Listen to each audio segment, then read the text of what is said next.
తెలుగుదేశంలో అసలేం జరుగుతోంది? సీనియర్ల సైలెన్స్కు కారణాలేంటి?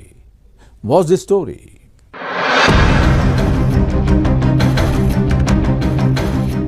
సాధారణ ఎన్నికలకు ముందు తెలుగుదేశం నేతలు ఎంతో యాక్టివ్ గా ఉండేవారు. వైసీపీ ప్రభుత్వ తప్పులను ఎండగడుతూ వైఫల్యాలను చీల్చి చెంటాడేవారు. అప్పట్లో ఫ్యాన్ పార్టీ పాలకులు నేతలు గుక్క తిప్పుకోకుండా స్ట్రాంగ్ కౌంటర్లు ఇచ్చేవారు. ప్రతి అంశంపైన తక్షణం స్పందించడంతో వైసీపీ నేతలు ఆత్మరక్షణలో పడాల్సి వచ్చేది. గల్లీ నుంచి ఢిల్లీ దాకా, ఇంకా చెప్పాలంటే గ్లోబల్ వరకు ప్రతి అంశంపైన విషయ పరిజ్ఞానంతో మాట్లాడేవారు. ప్రభుత్వ విధాన లోపాలను వేలెత్తి చూపితే అవతలి పక్షం ఆన్సర్ ఇచ్చుకునేందుకు కూడా అవకాశం ఉండేది కాదు. అటువంటి టీడీపీకి ఇప్పుడు ఏమైందనే డౌట్స్ వస్తున్నాయి. రాష్ట్రంతో పాటు జాతీయ అంశాలపై పదే పదే స్పందించిన తెలుగుదేశం నేతలు మౌన ముద్రలో ఎందుకు ఉన్నారనేది క్వశ్చన్. ఇది దేనికి సంకేతం అనే చర్చ తెలుగుదేశం సర్కిల్స్ లో సాగుతోంది.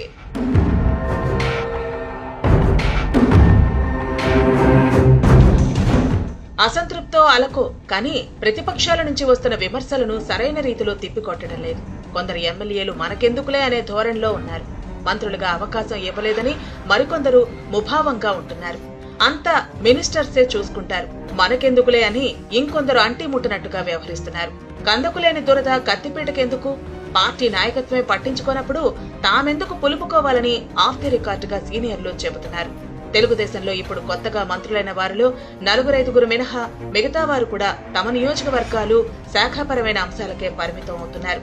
యనమల రామకృష్ణుడు, గోరంట్ల బుచ్చయ్య చౌదరి, ధూళిపాళ్ల నరేంద్ర, బండారు సత్యనారాయణమూర్తి, కూన రవికుమార్, జ్యోతుల నెహ్రూ, అమర్నాథ్ రెడ్డి, కోటంరెడ్డి శ్రీధర్ రెడ్డి వంటి వారు తమ నియోజకవర్గాల్లోనే ఉంటూ కాలం గడుపుతున్నారు.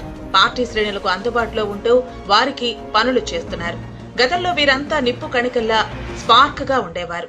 అప్పటి వైసీపీ ప్రభుత్వ ప్రజా వ్యతిరేక పాలసీలను ఎండగట్టేవారు. సబ్జెక్ట్ ఏదైనా పంచ్ డైలాగ్స్ తో కౌంటర్ ఇస్తే అవతలి పక్ష నేతలు నోరెత్తడానికి కూడా మ్యాటర్ ఉండేది కాదు.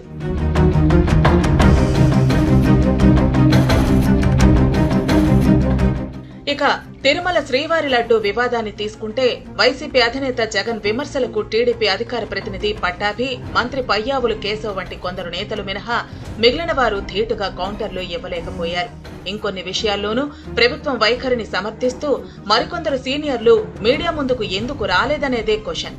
ప్రభుత్వంలో తమకు ప్రాధాన్యత లేదని కొందరు ఫీల్ అవుతుంటే సర్కారు తీసుకుంటున్న కీలక నిర్ణయాల్లో తమనెవరూ సంప్రదించడం లేదని మరికొందరు ముడుచుకుని కూర్చుంటున్నారు.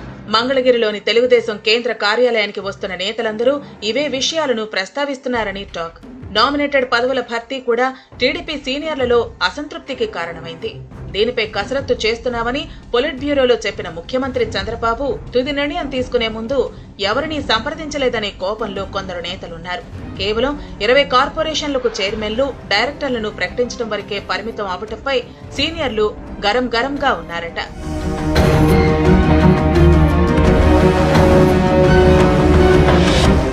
నెల్లూరు జిల్లా Sarvepalli MLA, party polit bureau సభ్యుడు సోమిరెడ్డి చంద్రమోహన్ రెడ్డి మాత్రం అప్పుడప్పుడు మీడియా ముందుకు వచ్చి ప్రభుత్వ వైఖరిని సమర్థించడమే కాకుండా వైసీపీపై విరుచుకుపడుతున్నారు. సీనియర్లు సైలెంట్ అవడాన్ని గమనించిన ముఖ్యమంత్రి చంద్రబాబు అలాంటి వారిని త్వరలోనే పిలిపించి మాట్లాడి పరిస్థితిని సెటరేట్ చేయాలని డిసైడ్ అయ్యారు. పార్టీ నేతలందరూ సమన్వయంతో పనిచేసేలా కోఆర్డినేషన్ కమిటీని నియమించాలనే ఆలోచనకు వచ్చారు. తద్వారా సైలెన్స్ ను బ్రేక్ చేయొచ్చని భావిస్తున్నారు. నియోజకవర్గాల్లో జరుగుతున్న వివాదాలను ఈ కమిటీ ముందు ఉంచి వాటిని పరిష్కరించే బాధ్యతను అప్పగించాలని భావిస్తున్నారు. తిరువూరుతో పాటు మరికొన్ని నియోజకవర్గాల్లో నెలకొన్న వివాదాలను పరిష్కరించేందుకు పార్టీ అధినేత చంద్రబాబుకు సమయం దొరకటం లేదు. మంత్రి లోకేష్ కూడా బిజీగా ఉంటున్నారు. ఎమ్మెల్యే కొలికిపూడి శ్రీనివాస్ దుందుడుకు చర్యలు, ఈయనపై వస్తున్న ఆరోపణలతో పార్టీ ఇమేజ్ డ్యామేజ్ అవుతోందని టీడీపీలో ఇంటర్నల్ టాక్. దీంతో సీనియర్లతో నియమించే కమిటీకి కోఆర్డినేషన్ బాధ్యతలు అప్పగిస్తే బాగుంటుందని కొందరు నేతలు చంద్రబాబు దగ్గర ప్రతిపాదించినట్లు సమాచారం. ఇలాంటి వారికి పార్టీలో ప్రాధాన్యత కల్పిస్తే యాక్టివ్ అవుతారని భావిస్తున్నారు. పార్టీకి కూడా ఇది మంచిదని చంద్రబాబు దృష్టికి తీసుకువెళ్లారట. దీనిపై త్వరలోనే నిర్ణయం తీసుకునే అవకాశం ఉంది.